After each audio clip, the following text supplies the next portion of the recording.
Welcome to H2K Infosys. H2K Infosys is a e-verify business based in Atlanta, Georgia, United States. We provide 100% job-oriented, instructor-led, face-to-face, true live online software training programs. It also includes access to Cloud Test Lab with software tools. We provide live project for you to work on. We also provide assistance with mock interviews, resume preparation and review, and job placement assistance. H2K Infosys is trusted by so many students across the world. H2K Infosys provides world-class services in IT training with real-time project work for corporates and individuals, special IT training for MS students in the United States, software design, development, QA manual and automation, performance testing and maintenance, IT staff augmentation, job placement assistance, and tech support.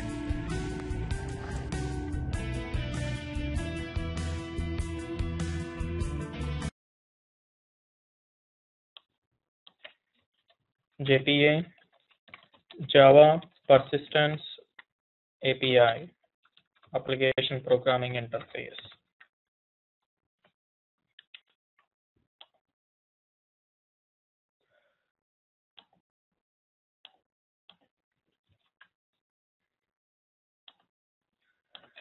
If you guys are aware of EJB, Enterprise Javabeans. Enterprise Javabean, it is used for business logic purpose, or you can say for data access. There are three types of beans available for EJBs: session, entity, message-driven beans. So probably at least you might heard about the name EJB.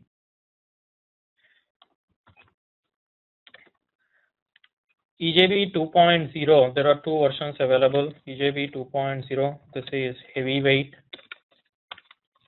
Nothing but depends on the container and framework. After several years, they have released EJB 3.0.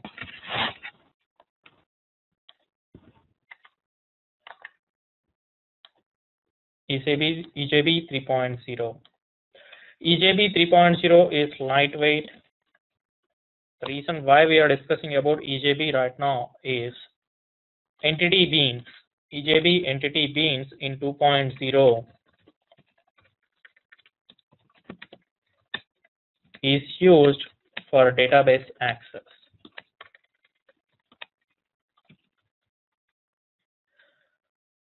This is also very complicated to get the data from the database. So with EJB 3.0, they have removed entity beans and added JPA, nothing but Java Persistence API, which is used for database access. EJB 3.0 was released after our Java SE5 version.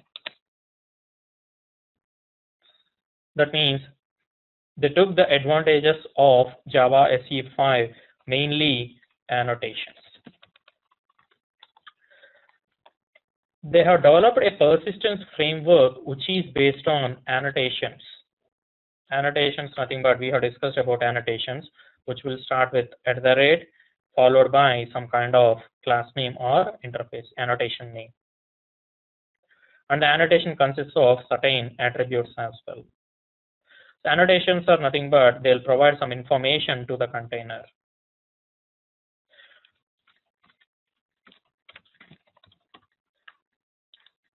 So with respect to JPA, they have defined each and every database access in terms of annotations. The problem with current Hibernate approach that we are following, currently we are writing mapping files on our own. We have written two mapping files, address and employee. Let us say our database consists of 100 tables. So that means you are supposed to write 100 HBM files. And if it is, let us assume that if it is a big project which will interact with all the systems, all the modules, then you need to have more than 100 or 200 or 300 tables within your database. So that means it's your responsibility to generate the mapping files for each and every table, which is a kind of pain. That's the reason we'll choose JPA, Java Persistence API.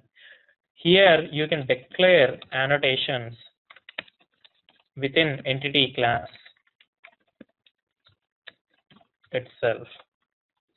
So you will map the entity to table. So currently our HBM purpose is to map the entity to table and also to define the relationship between Java properties and database columns.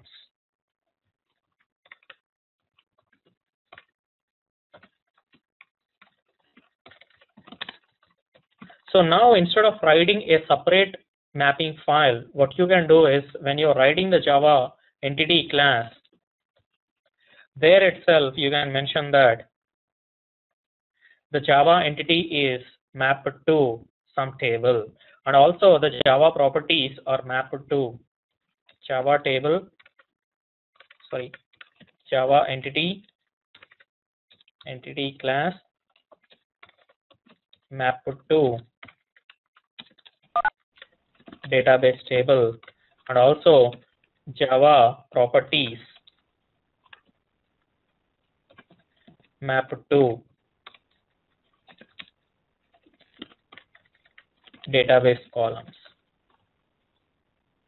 So once you specify this mapping within your entity class itself, then there is no need for us to write a separate mapping file. The Java annotations, the JPA annotations are available in a package called javax.persistent.star. So all the annotations are available at this layer only. Once our Java spec has defined the annotations, Hibernate also defined similar annotations with org.hibernate.annotation.star, I guess. But most of the time we'll choose only based on javax.persistent.star. Even though both will perform the same operation, we'll choose the basic spec related annotations. The reason for that is later if we decide to remove the annotation itself, the Hibernate configuration itself, you can simply throw hibernate.cfg.xml file and you can change the DAO class. That's it. No changes required for your entity class. Let us say you are moving from Hibernate to IBATIS. IBATIS is also another framework, another ORM framework. So if you are moving from Hibernate to IBATIS, then you can simply throw hibernate.cfg.xml file and you can write the configuration file corresponding to IBATIS and you can write the file corresponding to DAO class. So there are no changes required for entity class because it was based on the spec. The spec was supported by both Hibernate and IBATIS. So currently we have mentioned about annotations that we are supposed to use. So for annotations that we need to remember, @entity, which specifies that this is an entity class, Java entity class, which will be going to map to any kind of database table, and this will be declared only at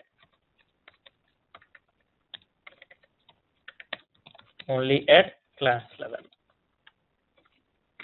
Next annotation, @table.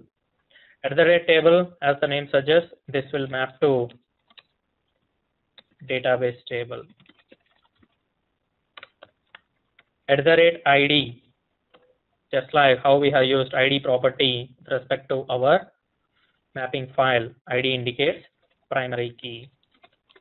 And for all the remaining stuff, you need to specify that this is a normal column and this will be mapped to the database column with name attribute.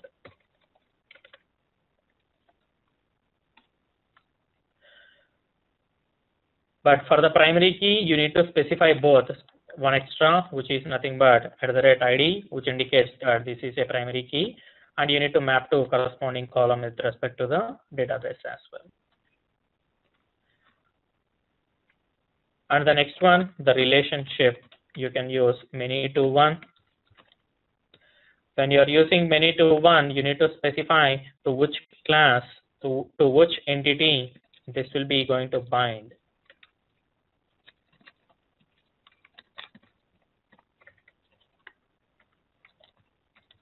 The next one, join column. So in our mapping file, when we are writing the many to one relationship, we are specifying the column within the same layer. So here you need to specify with a different annotation, and you need to specify the column by which, or you can say the foreign key column.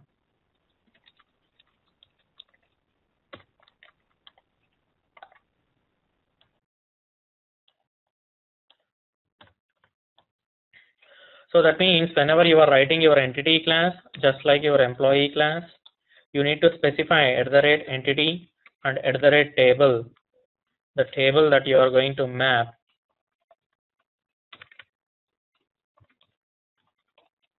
employee. So when you specify these two annotations to the employee class, so the container will understand that this is an entity and this will be mapped to the table, employee table. And whatever the properties that you are writing, @ID, private int employee ID, @column, which will map to employee ID column. So this will indicate that this particular one is a primary key, and this will map to the column employee ID. And for all the remaining properties, private string username, you can just specify @column and also name equal to user_name. You can just specify that.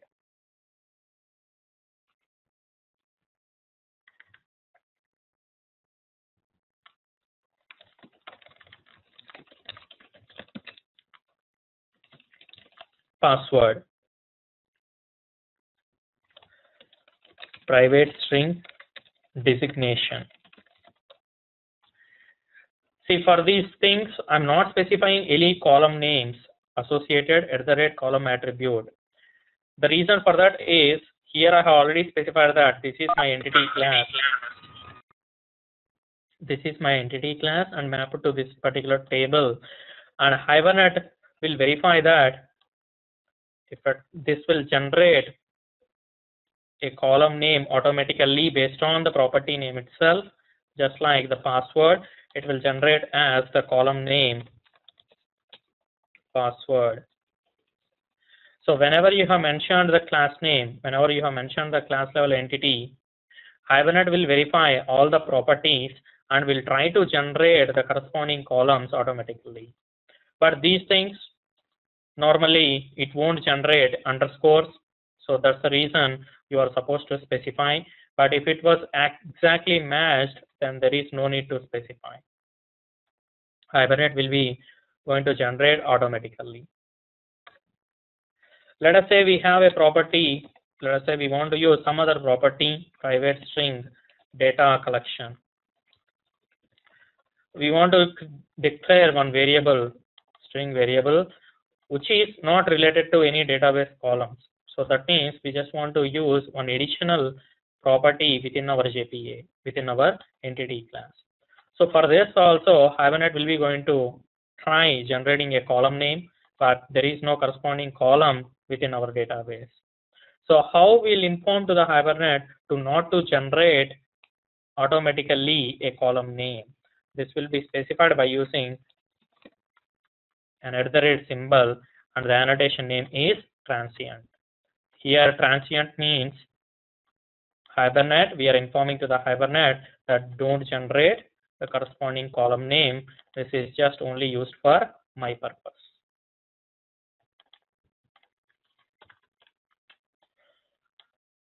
Now let us change our two classes, our employee and address class. So we just need to declare the annotations at employee level and at address level.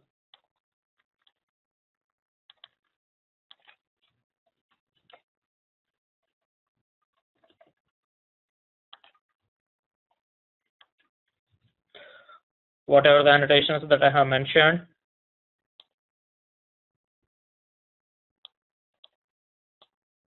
see, the purpose of transient is Hibernate will try to generate the column names automatically based on the property name. So if at all, if I have removed salary, if I have removed the property, annotation at the level, at the salary level, then Hibernate will automatically generate the column name as salary, and it will query the database. But if, let us say, I'm declaring one more variable, private string or private int count of employees. Normally, we won't use any variables which are not required for our database access, but this is only for identification purpose. See, let us say I have one more variable count of employees, which is not related to my database columns. I don't have this in my database columns. So for this also, Hibernate will try to generate the column name automatically. So how we can avoid, or how we can inform to the Hibernate to not to generate the column name based on annotation and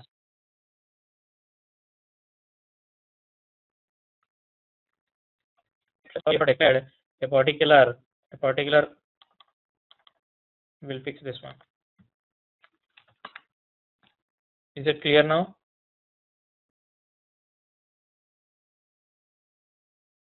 Okay. Whenever we have declared a transient at any property level, then Hibernate won't generate the corresponding column name automatically, and Hibernate will ignore during the query generation.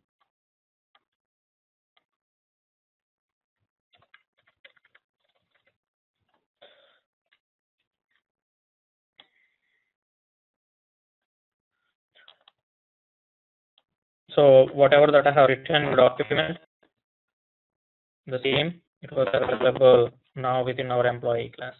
Declared as an entity, and this one declared as a table, and map it to employee table, and then ID, and also column, and for each and every remaining properties, we need to specify only column attribute. Oh no, salary will see whether it will be generated by Hibernate or not directly. No need to specify at the salary level.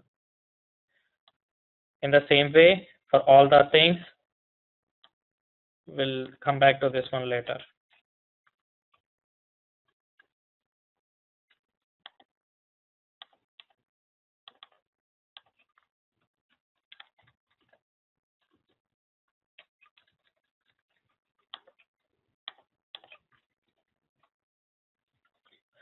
For address also, you need to specify ID and column for primary key, and for city and state, I am not specifying the mapping annotations, and only for zip code, I have specified the mapping annotations.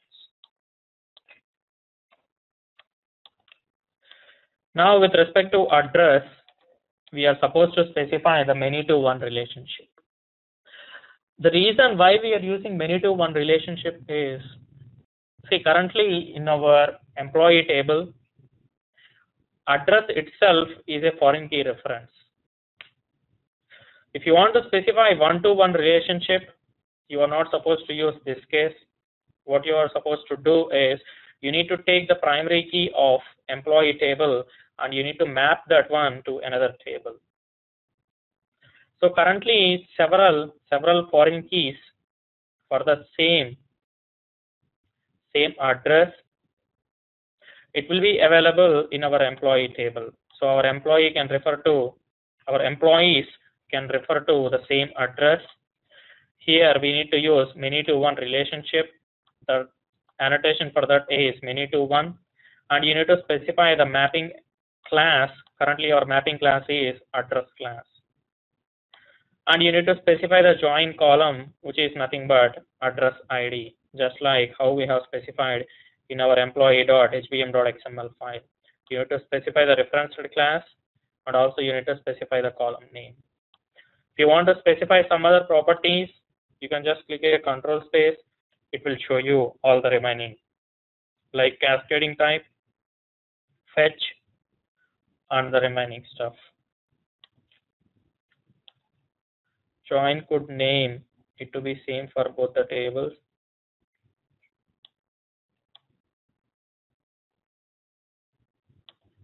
Join name means here join column you are referring? Yeah.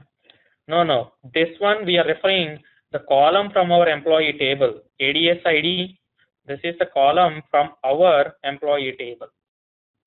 And our employee table, we are specifying that this is the column and this was mapped to address.class.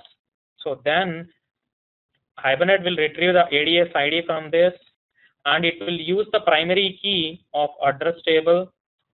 It will use the primary key of address table, and then it will query based on the primary key and retrieve these three informations and set the object in our address table. This is how Hibernate will execute internally.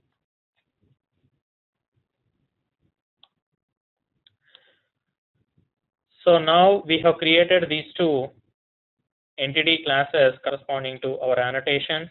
So that means now there is no need for our hbm.xml files. There is one more change that we are supposed to do. With respect to configuration.xml file, we have mentioned that go and look for employee.hbm.xml and also address.hbm.xml for mapping information.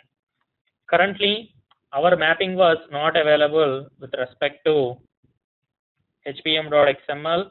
It's only available with respect to our normal entity classes. There is one other attribute, which is class attribute. Just take the fully qualified class name dot employee dot address. So when you specify the mapping class, Hibernate will go and look into the mapping classes, and it will find out that the mapping class consists of all the annotations, and the annotations are corresponding to the database access. These are the two steps that we need to change when we want to work with respect to JPA. So now let us go and execute our login page.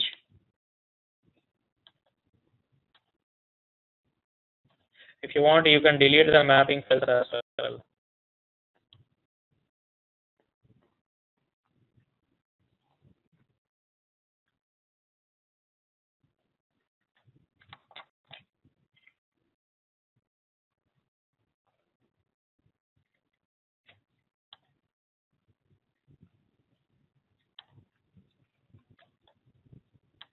Session factory has created without any issues.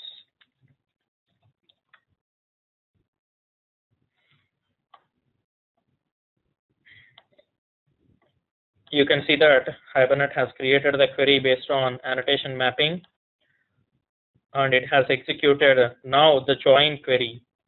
You can see that it has used left outer join, and it has executed the query with a single statement itself.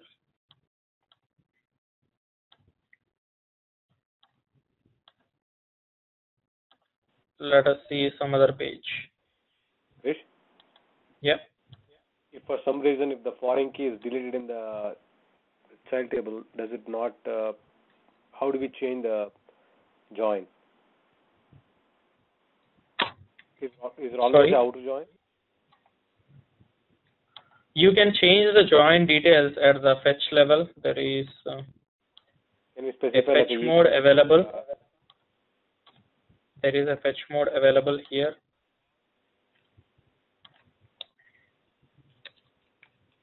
fetch equal to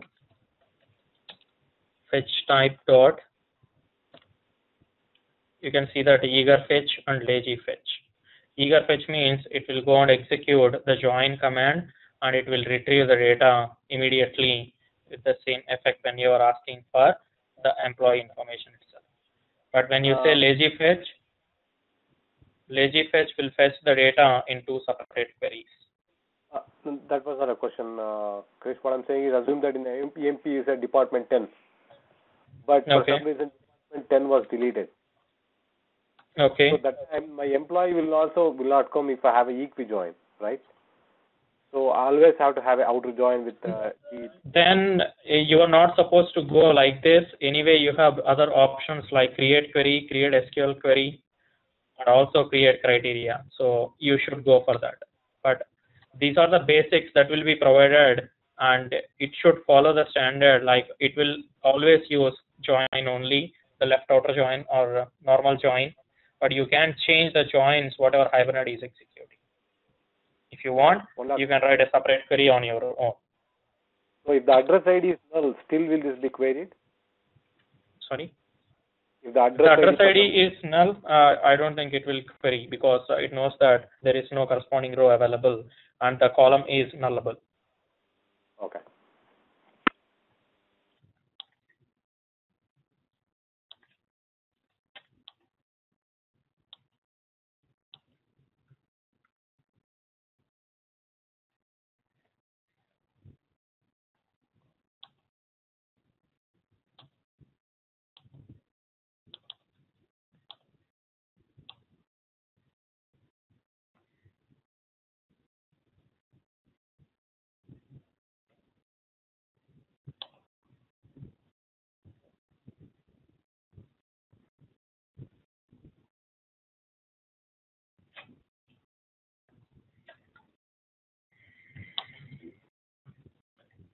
Did you guys try any of the criteria queries other than between operation?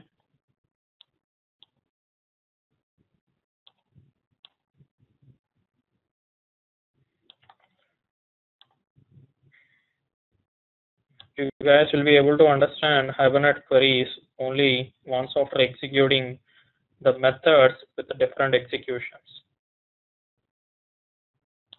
Or else you guys won't be able to understand how a Hibernate is generating the queries, and you need to verify that query that got generated for each and every method execution.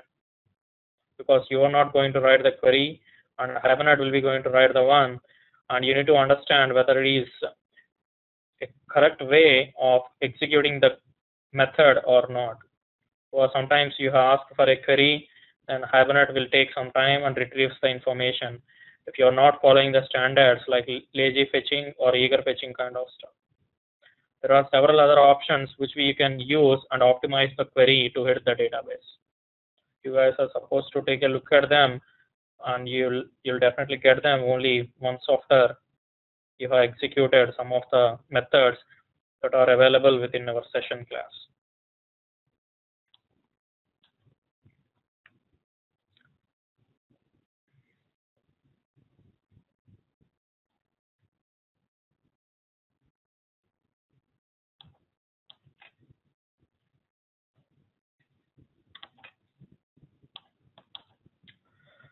The next topic is we'll start struts, and we'll see if we can write an example in today's class itself, or else we'll continue tomorrow.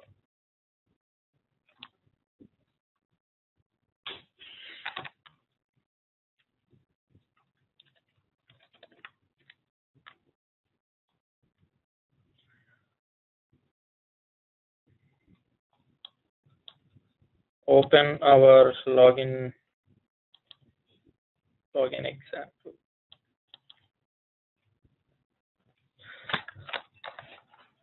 See, until now we are following the component-based architecture. Component-based architecture, the reason for that is we want to divide the responsibility based on the component.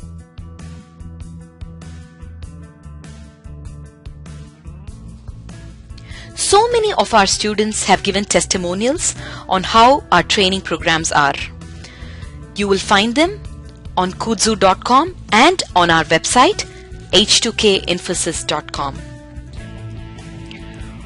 On our website h2kinfosys.com, you will also find more detailed information on who we are, the courses that we offer, what each course covers. Also, if you're interested in a demo program, please register on our homepage on the left-hand side. Just give us more information about yourself and we will send you a link for a demo class. The demo class is absolutely free. Experience our commitment by just attending an orientation workshop at no cost. Our team of faculty and advisors are here to guide you with the right information.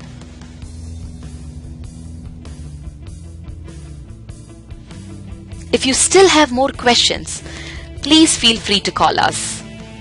Call us at 770-777-1269. This is a United States number. If you're calling from the UK, call us at 020-337-17615.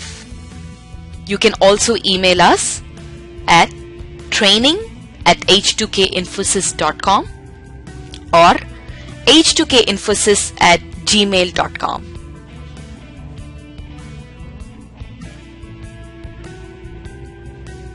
Thank you for watching our videos. We wish you a great career in information technology.